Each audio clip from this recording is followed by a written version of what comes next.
What is up, everyone? I'm Skratch. Welcome to the channel. This is another Starborne Frontiers video. Hope you guys are having an amazing day. I just want to start by giving a massive shout out to Solid Cloud for sponsoring today's video.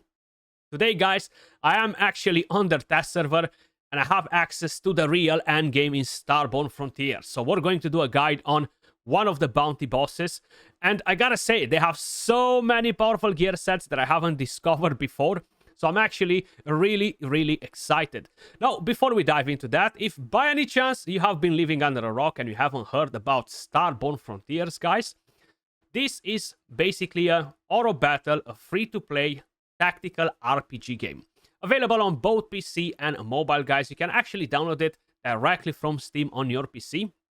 And if you want to help and support the channel, if you like what you see on the screen, you can download the game by using my link in the description down below or in the pinned comment and come and join me in Starborne Frontiers. Plus, today, guys, I've got a little surprise for you. Just to give you an early boost, I've actually organized a promo code that you guys can use and earn tons of awesome rewards. Just to boost your progression. Summons, credits, pretty much everything that you need early on to get you started. Now, let's dive straight into the main topic. If you're gonna head over to battles, bounties, we're gonna go to Fenri Khaliriz. So this is the bounty / dungeon that will drop you damage gear.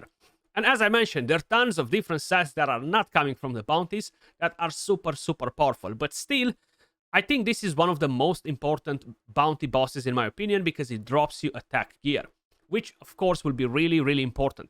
It's all cool to have a lot of good gear on your support units, etc.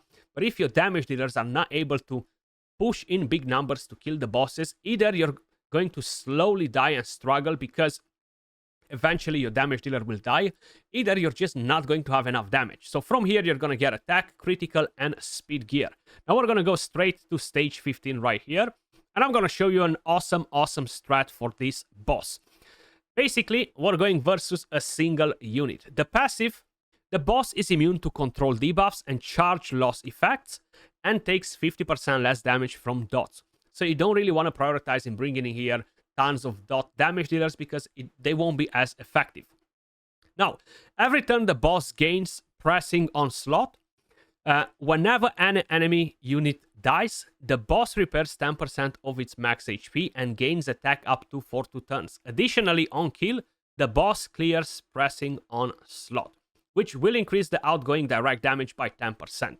So, you want to make sure your units survive as much as possible. If the boss gets to kill 2-3 of your units, it's going to be pretty much game over unless you're really close to get him down because it will regenerate the HP. And the whole strategy revolving around this dungeon, this bounty, is basically to kill the boss as fast as possible without allowing the boss to really damage your units a lot. With the charge skill, is going to hit in the straight line in front. The boss deals 400% damage and inflicts wide prosperous 3-4-3 turns, which will deal 45% every turn. Then, whenever the boss's HP drops below 66%, the damage increases by 50%. When the HP drops below 33%, once again, he will increase the duration of the debuff by 4 turns. Pretty nasty. This skill actually hits pretty hard too. Then we have the active one. Once again, in a straight line, the boss deals 350% damage and inflicts Inferno to 4-3 turns. Now, Inferno will deal a lot of damage, but I'm gonna make sure I'm basically repaying the boss with the same coin. Just to show you my units that I'm planning to use, guys, we're gonna use a rare squad leader for the Zeok faction. And we have, of course, Yazid, absolutely amazing. One of the best tanks in the entire game. Probably you've heard me talking about this bad boy in previous videos. I'm going to show you how I have them geared because I have some pretty nasty builds on them. They have their skills max here, so I can actually take them to their full potential. Basically, he has this crazy passive. I'm quickly going to show you just the passive because I've talked about this unit quite a few times already. He gains the cheat that, the ever-living regeneration, and of course, he can actually put block damage on himself, which is just massive. That's why I really think he's one of the best tanks in the entire game. Now, when we are talking about builds, guys, we want to make sure we have him as tanky as possible, which means as much HP and then focus on defense. The main thing that we really need to prioritize is HP. So we actually have an Abyssal Ward set, which gives us defense and HP. Then we have, of course, 2 Fortitude sets, which will give us 15% HP per 2 sets, which, by the way, they are pretty awesome as well. Then, moving on to the next unit. I will quickly show you the implants as well, because I have a lot of amazing implants on them. If we are on the test server, let's make the most out of it, right? And gain maximum stats. So we have some awesome legendary minor and major implants in here. Then we're going to use Salvation, guys. One of the best healers in the game as well. An epic hero. So we're going to use quite a few epics. I'm not going to go all in with legendaries, even though I should do it just for fun, right? So Salvation will generate a lot of healing. In terms of gear, we have basically an Abyssal Safeguard, which gives us HP and security. And we're going to have 2 repair sets, which will increase our outgoing repair by 20% per 2-piece sets. And that is really helpful. Then, moving on to the implants. Once again, we have legendary, major implants, and we have, of course, minor implants as well. They are slightly hard to get, this one, so I would assume the majority of you guys don't have a lot of them just yet. But hey, the more you advance in the game, the more you're going to get. Then we're going to use Butcher, a free epic that everybody will get, a pretty amazing damage dealer. Once again, one of the best epic damage dealers in the game. So with Butcher, guys, we are going to actually put Inferno on the boss. That will do quite a bit of damage. So there you go. We have Inferno 2, Inferno 3 right here. Now on the build for Butcher, we gotta prioritize hacking as well. Some crit rate, crit damage, some speed, some attack. What I really like to see in the end game in Starborne Frontiers is that you can get crazy stats like very high attack and all that. And I'm actually a really big fan of that. We have 15,000 attack on this unit, which is really solid. Then once again, we're going in big with legendary implants, major and minors as well. You can probably see them right here. Then, moving on to the next unit, we are going to use another epic. This is going to be from the Zeok faction, so the squad leader will give us a slight boost in stats. We're going to use Sokol right here. Pretty good unit as well.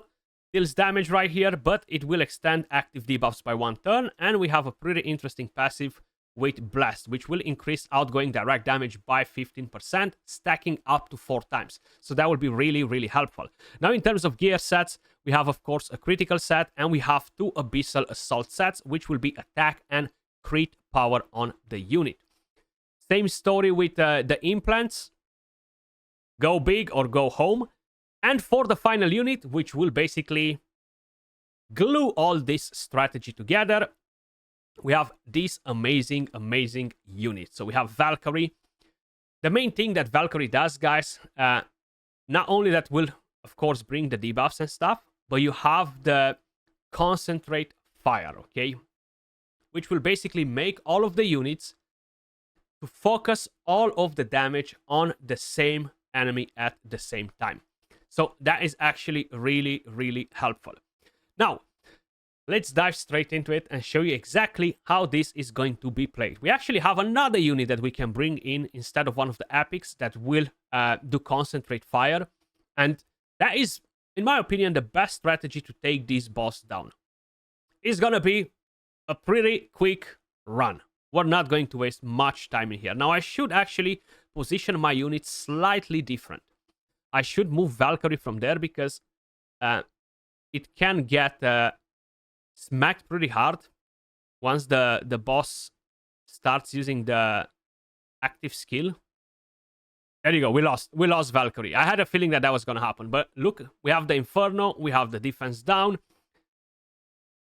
Just melting the boss. Now, of course, I have very good stats on them. And that's something that I actually really like. I love to explore the endgame content in the games that I'm playing, guys. And this really allows me to see how it's being played, like pushing super fast farms rather than spending a lot of time in a dungeon. So I'm quickly going to bring in another unit actually here that will do concentrate fire as well. So let's take Butcher out of here. Actually, you can actually go in without healers as well, especially if you have enough firepower and you're bringing in enough concentrate attacks and stuff. You know, you're gonna take the boss down pretty quick. So you don't necessarily need to have a healer in here. So let's bring him in here as well, and we can actually move her right here, because why not? So we're actually going to bring in Judge. Now Judge will have concentrate fire on the active skill as well, and that will be really, really helpful. Next to the damage that he's doing, he ignores taunt, provoke. All of these things are pretty good, but not a necessity versus this boss, because we're not getting taunted or provoked by the boss. And actually, let's take the healer out. We don't need a healer, right? So we're gonna bring Butcher. We're gonna bring Butcher back in it. So let's find Butcher. Where are you, Butcher? Come back. We need you. We need you, Butcher, for another run. So let's bring Butcher right here as well. And considering that we don't actually need a healer, we're gonna move our units in a different position, so at least they don't get hit, and only our tank gets hit like this. You see the concentrate fire? Look at that. How quick we're basically wiping the boss. So like this, only our tank will get hit by the boss. And this is probably one of the safest and best strategies you guys can use to farm this boss. One of the fastest, look at that, 15 seconds, and you absolutely demolish the boss. There you go, you have Yazid, Valkyrie, Judge, Butcher, and Sokol. Of course, you can replace Butcher with a better unit if you want to. Same with Sokol as well. Maybe farm this even faster. But that was all for this video, guys. Let me know your thoughts in the comments down below. What team are you using for this bounty? As usual, appreciate all of you guys watching. Don't forget, if you download using the link in the description down below, make sure you guys are using the promo code as well that you see on the screen to make sure that you are getting an early boost. Big shout out to Solid Cloud for sponsoring the video, and I will catch you all in the next one. Peace.